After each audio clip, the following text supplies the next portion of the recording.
Барлықтарыңызға сәлем достар. Менің бүгінгі видеома қош келдіңіздер. Достар, менде бүгін жаңа сериал, яғни бұл сериалды өздеріңіз білетін шығарсыздар. Яғни бұл жаралы сезімнің екінші сезоны. Яғни көбілеріңіз қаладыңыздар осы жаралы сезімнің екінші сезон шығаруын. Яғни бұл адамдар кішкене өсті енді. Арада бір 5-6 жылдай, 7 жылдай ма өткен шығар енді. Білмеймін нақтысын. Түрлері де өзгерді, көріп тұрғандарыңызға қазір мен сіздермен таныстырып өтейін, әйтпесе видео барысында түсінбей қалуларыңыз мүмкін. Яғни бұл білетіндеріңізде Мирас, бұл бізде Әйгерім, яғни екеуі жұп болды ғой соңғы серияда. Қарамасаңыздар қарап кетіңіздер. Сол осы екеуі жұп болды. Егер соңғы сериясы қарамасаңыздар описанияға қойып кетсем, қарап кетіңіздер. И сосын бұл бізде білесіздер Айым, яғни Мадинаның қызы, яғни ол босанғаннан кейін қайтыс болып кеткен жоқ па? Содан ол Әйгерімге берілді. Содан қазір ол Әйгерімнің қызы, и тоже Әйгерім мен Мирастың туған қыздары Жания деп аталады. Сол, и қазір енді видео өте қызықты болады деп ойдамын. Міндетті түрде лайктарыңызды аямай басыңыздар. И достар, біз 300 подписчикке жетіппіз. Сіздерге көп рахмет. Енді көбейе берейік, 400-500-ге жете берейік. Ал давайте, сіздерге де сондай подписчик тілеймін. Сондықтан видеомызды біз әрі қарай жалғастырамыз. Кеттік.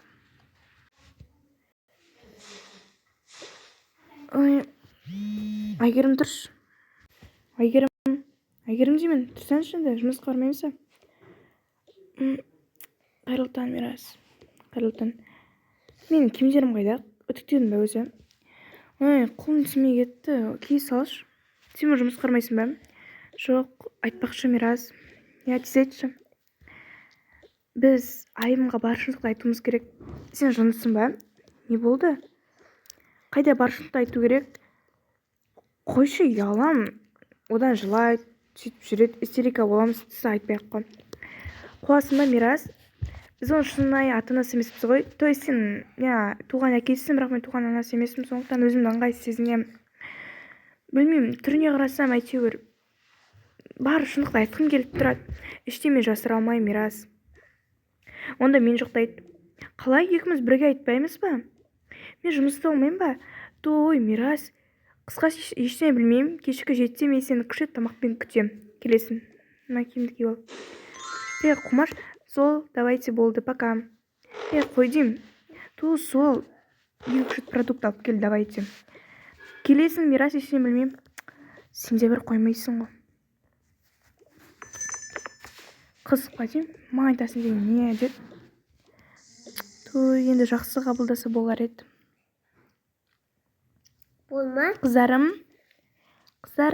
тұра қойыңдар. Қайырлы таң, анашым. Қайырлы таң, Айым. Жаня. Мына қыздай бір. Қалайсың, Айым, жақсы ұйықтадың ба? Я, анашым, өте керемет ұйықтадым. Жарайды. Онда жүр, екеуміз есіп тамақ пісіріп тек. Жарайды, қазір қолымды жуып келейін. Я. Жаня деймін саған. Не болды, мам? Тұрмайсың ба? Тұрам ғой, не болды? Кешкі жетте, в общем, жарайды, ештеңе. Не болды, айта беріңізші? Жоқ, сабаққа бармайсыңдар ма не? Жоқ, мам, бармаймыз. Жарайды. Не болды, бәрі жақсы ма? Жақсы. Қайырлы таң, Жаня. Қайырлы таң. Қалай, жақсы ұйықтадың ба? Өте керемет ұйықтадым. Өзің? Мен де. Мам, тағам пісірмейміз бе? Тағам пісіріп жатсыңдар ма? Онда мен пісірмеймін. Мені тағам дайын болған кезде шақырыңыздаршы. Жарайды. Жүре ғой, қызым. Жарайды. Не пісіреміз? Қазір қарайық. Не тағамдар бар екен? Жұмыртқа қуырсам жейсіңдер ме? Жейміз. Жарайды, онда тезеп жұмыртқа қуыра салайын. Жарайды. Ал қызым, тұз сала қойшы. Жарайды. Салдым. Ал, бар. Жаня шақыра ғой. Жарайды. Жаня, жүр тамаққа. Не пісірдіңдер? Жұмыртқа. Той, тағы да жұмыртқа ма? Енді пісіре берейік та. Зато тез дайын болады. Жарайды. Мам, өзіңіз жемейсіз ба не? Жоқ. Мен тойып тұрмын, рахмет. Өздеріңіз ішіп алыңдар. Жарайды. Алас болсын. Саған дас болсын.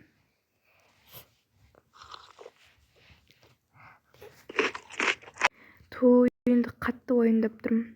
Қалай айтсам болады екен, қалай қабылдайды екен. Өзіме де обал жоқ. Бұрында 7-ші сынып тапсыра салуым керек еді, басыма қиындық тудырмай. Мам, ау, не болды? Біз ана жақта ыдыс-аяқтар жинап тастадық. Ой, жандарым, молодец. Қазір мен сыпырып жіберейін. Өзіміз сыпырамыз ғой? Жоқ, әкеле ғой. Өзіміз сыпырам. Барсыңдар, ойнай бермедіңдер ме?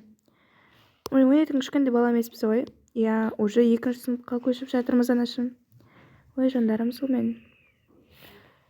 Қазір мен бір жерге барып келейін, оған шейін үйде отыра аласыңдар ма? Я, әрине отыра аламыз. Жарайды, үндемей отыра тұрыңдар. Телефонымды тастап кетейін бе? Жоқ, мам, керек емес. Жарайды, қазір мен тез барып келейін. Жарайды, жолыңыз болсын. Рахмет, айналайын. Вау, мам, ақшаңыз болып қой. Иә, керемет. Қайсы қарайыншы? Ой, қызым, шүкір ету керек қой енді. Көп деп айта алмаймын, әйтеуір жетеді керек жарақтарыма. Жарайды, мам, біз кеттік. Иә, бара беріңдер.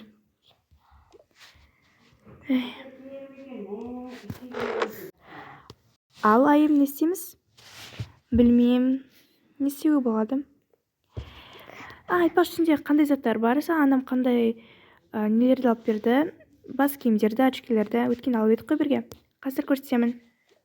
Дай мен де көрсетемін. Бірінші мен көрсетейін. Иә, кезек болсын. Маған анам өткенде осындай очки алып берді. Қалай, жараса ма? Вау, өте керемет. Ал маған мынандай ладуга алып берді. Әдемі екен. Келесін көрсетеміз. Келесі маған осындай алып берді. Вау, күшті. Мен киіп көрсем бола ма? Жоқ, бұны маған алып берді. Жарайды. Ал маған осындай очки алып берді. Бөштелейік енді. Неге? Жүрек қой, әдемі, ұнайды. Жақсы. Келесі осындай гүл, қалай?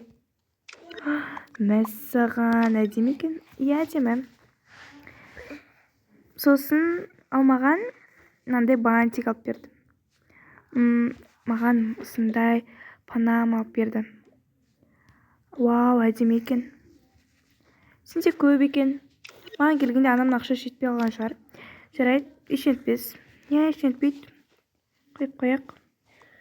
Ал не істейміз енді? Білмей тұрмын. Қазір шашын таралайын. Мен де таралайыншы. Әйтеуір кешке дейін уақыт өткізу керек. Неге кешке дейін? Оған шейін аналарымыз келмей ме? Ой, оған шейін анам келмейді, анам ұзақ жүреді. Жарайды онда. Сабақтар шығарып тастау керек еді. Я. Онда оған шейін сабақ оқып тастайық. Я, дұрыс айтасың, жүр кеттік. Жүр. Ал жүр кір. Қойшы енді, Айгерім, айтпай-ақ қояқшы. Мирас осы уақытқа шейін қызыңды алдап жүргің келе ме? Жоқ. Не дейсің, жүрші болды. Айтамыз. Мам, нені айтайын деп жатсыздар? Қазір жүр. Қой деймін. Жүр деймін. Не істеп отырсыңдар, қыздарым? О, жаным, мен қыздарым істеп отыр. Біз сабақ оқып отырық. Ой, ақылды ғой мен қыздарым. Иә. Міне қараңыз, осындай есіптер шығар. Жақсы екен. Біз сендерге бір нәрсе айтайын деп едік. Иә, тыңдап тұрмын. Иә, айта беріңіздер. Айгерім, баса шеш. Бірге айтамыз ғой. Қалай айтсам болады? Айым. Иә, анашым, тыңдап тұрмын. Қалай айтсам болады? Қалай айтсам болмайды демей. Айтсаңшы енді. Иә. Айым, қысқасы, мен сені жақсы көремін деп айтқыңыз келіп тұр ма? Білемін ғой. Жоқ, иә, бірақ басқаша нәрсе айтайын деп едім. Айым, мен сөзді бөлмеші, тыңдайық. Иә, мама, айта беріңізші. Айым, мен сенің негізі туған анаң емеспін. Немене? Мен сенің туған анаң емеспін. Өгей анаңмын. Немене? Не айтып тұрсыз? Мам, өтірік айтып тұрмын деңізші. Жаным, сол қызым, жыламашы. Қайдағы? Не айтып кеттіңіздер, мам? Сонда Мен сонда мына жетіммен бір үйде тұрдым ба? Қызым, олай айтушы болма. Сонда мен жетіммін бе? Мен анам қайда? Сонда сіз де мен әкем емессіз бе? Жоқ, мен сенің әкеңмін. Қысқасы бәрін сендерге түсіндіріп беруіміз керек. Иә, тыңдаңызшы, отыршы қызыма, отыршы айым. Жоқ, мен сіздерді тыңдағым келмейді. Ей, жетім, кет бар үйіңге. Мен сенімен қалай сонда бір бөлмеде тұрдым, ұятсыз. Қызым, қой болды, отыр. Өзі емес пе? Ал айтып берейін. Тыңдашы енді айым. Жоқ, тыңдағым келмейді. Мен қазір келем. Мирас, тыңдай ғой айым. Сенің әкең Мирас, ал сенің анаң бір Мадина деген адам. Ол менің жан құрбым болған. Содан ол сені босанды да өзі өмірден озып кетті. Сосын сен менде қалдың. Сондықтан мен сені жетімдер үйіне тапсыра алмадым. Сондықтан мен сені өз қолыма алдым. Солай біз Мирас екеуміз сенің ата-анаң болып қабылдандық. Мирас екеуміз жақсы үйрендік. Одан Жаня өмірге келді. Бірақ жай ғана осыны айту үшін мен саған айтқан болатынмын, сені көңіл күйін түсіремін деп ойламадым. Бірақ сонда да мен жетіммін ғой. Мен сізбен бірге тұрғым келмейді, себебі өзімді жайсыз сезінемін. Қызым, олай демеші. Сен бізді жайсыз сезінсең де, біз сені ешқайда жібермейміз, жетімдер үйіне бармайсың да. Жоқ, мен барамын. Жоқ, олай деме. Жоқ, заттарыңызды да қайтарып беремін. Маған олай біреудің алған заттары мүлдем ұнамайды. Өзімнің анам алып береді. Қалай сен өзің ананы алып береді? Ол жоқ қой өмірде. Мен үшін алып бере алады. Уайымдама. Мен сенің анаң болмасам да сенің әкең бар. Иә, қызым, мен бармын ғой, туған әкең менмін. Білемін, әке. Бірақ ананың орны бөлек қой маған. Мен анам орнына сіз ана бола алмайсыз. Кешіріңіз, мен бөлмеме барым керек. Әні бәрі сенің кесірің. Неменеге олай дейсің? Сен емес пе? Айтайық демесе айтпай-ақ қой деген жоқпын ба? Енді бүкіл бардақты өздерің шешіп алыңдар. Тойым, мам, жетімдер үйіне апара салайықшы, маған онымен бірге бір бөлмеде отырған ұнамайды. Қызым, не айтып отырсың? Қайдағы жетімдер үйі? Болды, шулама. Бар бөлмеңге.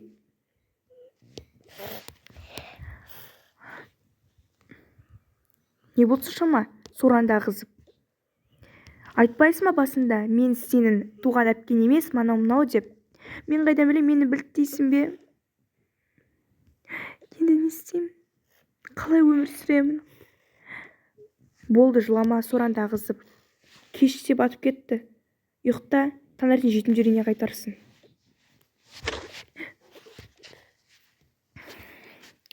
Енді не істесем болады? Сонда мен анам қайда? Анам неге өмірден озып кетті? Не үшін, не себеп? Оның барлығы неге маған толық айтқан жоқ? Анашым, сізді қатты сағынып тұрғаныма түріңізді де көре алмай кеттім.